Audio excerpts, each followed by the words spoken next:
Zarcos. Ballade playing his Sonic, and Zarcos playing Cloud. If only we could see the feed at the moment. Yeah, we can't see the feed right now. He's got a stunning picture of yeah. All right, so X-Wing fighters. Yes, quite pretty. It actually is a very nice. All right, so we're on stage select.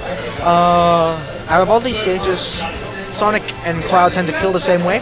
Sonic needs a lot of room to move. I know that. That's why when fighting me, everyone banned Final Destination immediately, leaving me not much room to maneuver.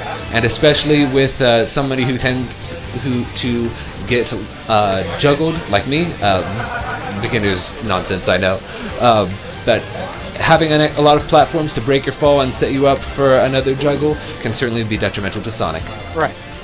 But I feel that Sonic will have a much easier time without platforms. Heading to Town and City. Town and City. The main reason why they're going here is the lower ceiling.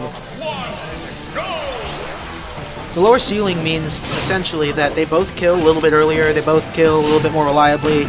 They tend to look at that up throw back air. Sonic will be using his spring to try to get up towards the top of the stage and hit Cloud up there. We'll see if Sonic can't land one of his premier combos, which is a side B into up air, up spring, and then another up air. This, of course, only works at high percentages, but it looks like Sonic is already doing some work. Yep. Cloud already at 63%. And Limit Break. We'll see if which move he chooses to use. Zarcos tends to use Finishing Touch quite a bit more than other Clouds I've seen. Although being Finishing Touch happy is not necessarily a good thing. Have you noticed that Ballade tried to use a spring to hit Zarcos on his jump so that he would be forced to use Limit Break? Oh no, the SD! And Sonic SD is a terrible tragedy. Now Cloud with the stock advantage. And Limit Break. Fortunately, that means he won't be able to splurge his beloved Finishing Touch just yet, since Sonic is well below the kill threshold. So I imagine here a side B would be beneficial. The hitbox on Cloud's down air is extreme. It is. Generally, his aerials are good. Everything about see, look, Finishing Touch. That wasn't even a good Finishing Touch moment there. But of course, with the life lead, with the life lead, Cloud can choose to fish around for some cool stuff. Of course, always appreciated by spectators. But it looks like Sonic is in trouble and done for. Game 1 goes to Zarcos. Game 1 goes to Zarcos, 2 stock. Very good. Very, very good. Some very impressive play. Zarcos tends to get better the more you play against him. He's like a self-improving AI, like Incredibles. Like Incredibles. Well, you know what I'm talking about. The Bayo? Giant robot. The Bayo? Heck of a time to make a plug for Incredibles 2 coming up somewhere in the just too far future. Oh, Bayonetta Dittos. Bayonetta Dittos. Incredible.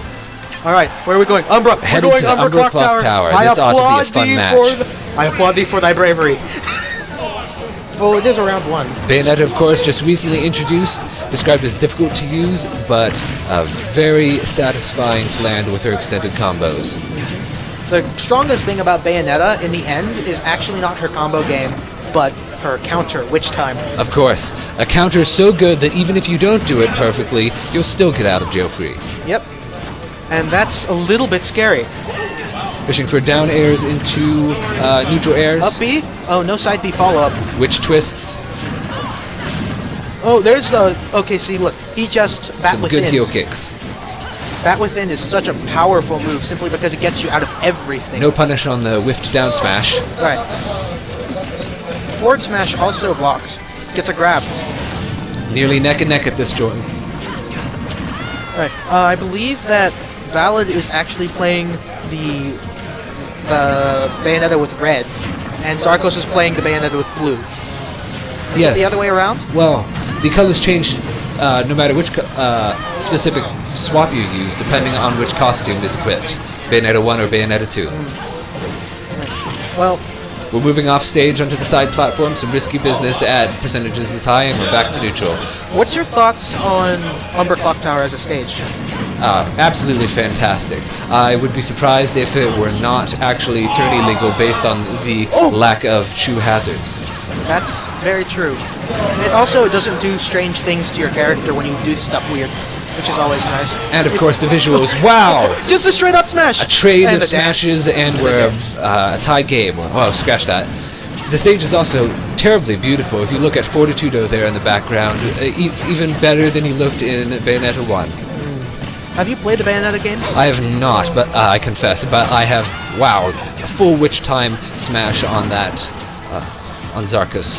Right, and all of a sudden Zarcos is at 50, just from that fully charged forward Still, smash. we're almost even. It's hard to tell who will come out on top at this point. Witch time is much stronger on the ground than in the air because of the punishes you can get off of it compared to in the air. It looked as if Zarcos were about to bite it, but we're still going strong. Can a stage spike be done off that little wall there? It can. Or the best thing you can do is probably hit the under it because there's a weird lip underneath one of the sides. Ooh. Potential for devious stuff. Oh no! Very he gets back appropriate for Bayonetta. He gets back with the Afterburner kick, I believe the name is. A lot of forward tilts out there, and just it's a raw over. forward smash. Congratulations to Ballade. We are tied 1 game for each player. Bayonetta takes the game. I wonder why. Wow, could have never predicted that, eh? No, I wouldn't have.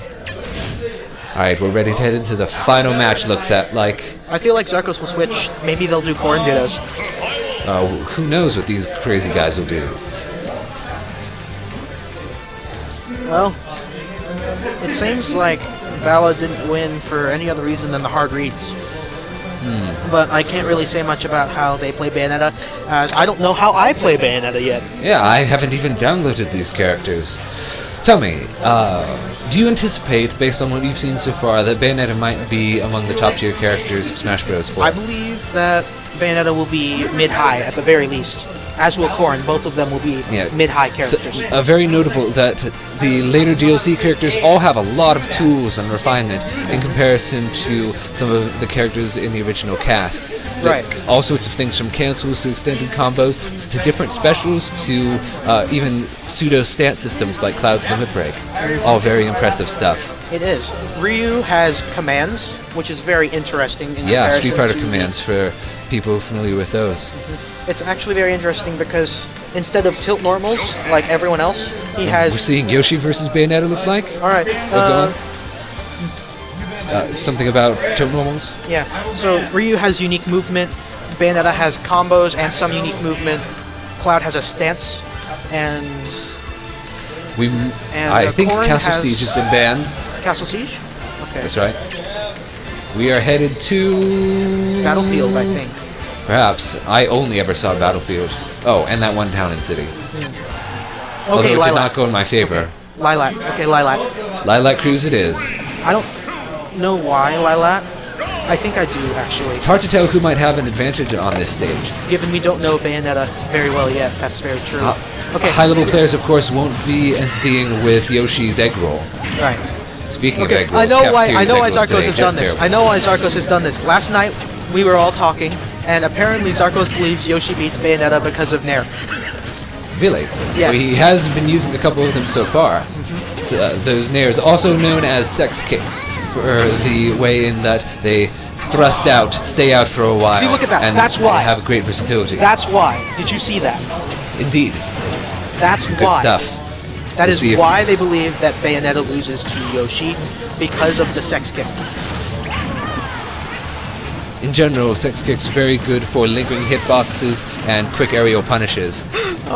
Generally found on neutral airs of characters. In fact, DDD's neutral air, though isn't really a sex kick, is one of his only fast moves. If you saw what he did One the stock forward air. down for Bayonetta. Right. What Yoshi did was fair into up air, which was very powerful. Certainly seems that way. And let's see. Bat Within activated. And a missed hitbox. No, it wasn't a miss. What Zarcos does is when he sees the smash attacks, he just throws out a hitbox. That was a spike. Wow. And Quick two a stocks. forward air, 2 stocks Bayonetta. It looks like the set The goes to Akuma Zarcos. pose. I love the Akuma pose. It's so nice. Yeah. Yeah, he just gets this brandished. You're expecting